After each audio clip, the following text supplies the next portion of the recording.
Have years this is Satish. Winter season నుండి సమ్మర్కి వచ్చిన తర్వాత మీరు గమనించారో లేదో కానీ ప్రతి సీజన్ మారేటప్పుడు మనం కొంచెం అస్వస్థతకు గురి అవుతూ ఉంటాం. దాని నుండి మనల్ని మనం కాపాడుకోవడానికి మన పండుగలలో మనం వాడే ప్రసాదాలే ఔషధాలు. అది ఎలాగా అంటే ఉగాది పచ్చడి. ఇది ఒక దివ్య ఔషధం. వేపపూత, మామిడి, బెల్లం, చింతపండు, కొబ్బరి, చెరకు, అరటిపండు, శనగపప్పు సరైన మోతాదులో ఈ సీజన్లో తింటూ ఉంటే మన ప్రేగులలోనున్న గుడ్ బ్యాక్టీరియా డెవలప్ అవుతుంది. మనం తినే విష పదార్థాలకు విరుగుడుగా ఉంటుంది. మన డైజెస్టివ్ ట్రాక్కి శుద్ధి అవుతుంది. అలాగే ఏప్రిల్, మే నెలలో వచ్చే ఎండ తాపాన్ని తట్టుకోవడానికి మరొక దివ్య ఔషధం ఏంటంటే సీతారాముల కళ్యాణంలో పంచే బెల్లం పానకం. తాటి చెట్లు ఆకులతో వేసే పందిళ్ళు, వడపప్పు, చలిమిడి.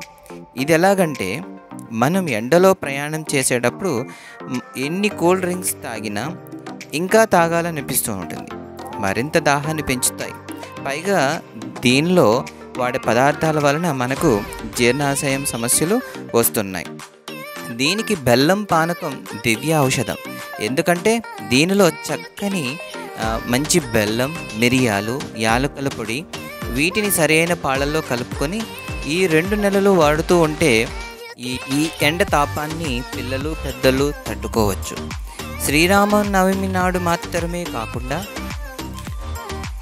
ఈ 2 నెలలు ఔషధంలా కొంచెం కొంచెం తాగుతూ ఉంటే దాహార్తిని తగ్గించుకోవచ్చు. దీనివలన ఏ విధమైన సైడ్ ఎఫెక్ట్స్ లేవు.